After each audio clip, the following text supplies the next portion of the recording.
Vi er protestanter, og det er jo, så er det jo påbudt, at man skal faste.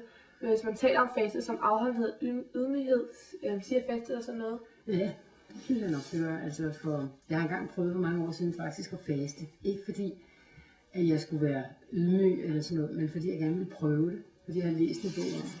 Det er faktisk meget spændende. Okay, altså nu når vi er 2009, ikke? Synes du så personligt, at det giver mening, hvis man faster? Altså sådan, ja, det synes jeg godt, det kunne. Altså på den måde der med, at man... altså nu er der den der finanskrise. Det er sådan noget spørgsmål om det også. Det er jo meget... Der er nogen, der i avisen kan man læse, at de snakker meget om, at det er froseri og grådighed, ikke? Og man kunne jo godt ønske, at verden var lidt anderledes end at være grådig og være så materialistisk. Ikke? I hvert fald når man bliver ældre, så er det ligesom om det er så tomt, at man kun er materialistisk og kun tænker på ting hele tiden og fine ting. Okay, et gammelt fastemotiv er brud, at gøre brud, det vil så sige at skulle betale noget for noget, og give sig mening i dag at give sig selv sådan bøder, som man kan kalde det, og hvem er det så, vi betaler til? Nej, det synes jeg ikke rigtigt. Det skulle være, hvis, altså nu er der lige været sådan noget indsamling i fjernsynet, ikke? Ja. Altså når man så ser folk, der ikke har det så godt, ikke? Så vil man gerne give nogle penge til det. Altså hvis du sådan selv kunne bestemme på den måde, ville du så gerne have fasten spillet en større rolle sådan i nutiden? Det har jeg ikke tænkt over før, men det kunne da egentlig godt være, at det var en god idé, at man havde en periode, hvor man måske ikke ligefrem sådan bogstaveligt talt fastede, men hvor man ligesom satte sig selv, hvor man ikke var så materialistisk, og hvor man gik op i nogle andre ting. Altså man har jo sådan nogle forskellige dage der i Danmark, hvor der hedder børnenes dag og kvindedag og sådan noget, ikke? Men det kunne da godt være, hvis man havde en hel periode, at der så kunne komme noget.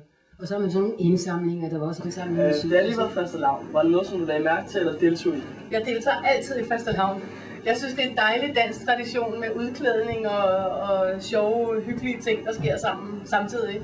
Og selvom jeg er muslim og ikke burde holde fastelavn, så synes jeg ikke, der er meget kristent ved fastelavnen. Så jo, jeg holder fastelavn. Vi protestanter er jo ikke påbudt at faste, men hvis vi taler om faste som afholdenhed og ydmyghed, siger faste der så noget?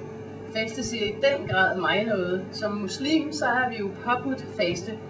Og det handler netop om ydmyghed og afholdenhed, og lære sig selv at kende og mærke på egen krop, hvordan nogle mennesker har det, og være ydmyg. Vi protestanter er jo ikke påbudt at faste. Men hvis vi taler om faste som afholdenhed og ydmyghed, siger faste og sådan noget? Det er ikke noget, vi praktiserer i hvert fald. Men jeg ved godt, hvad faste er. Okay. Men det er ikke noget, vi bruger. Synes du, det giver mening at tale om faste i 2009? Nej. Hvorfor? Fordi det giver ikke rigtig nogen mening at skulle lade være med at spise flere dage. Det fungerer ikke i et moderne samfund, efter min mening. Vi har en række idéer til, hvordan faste kunne spille en rolle for os i dag.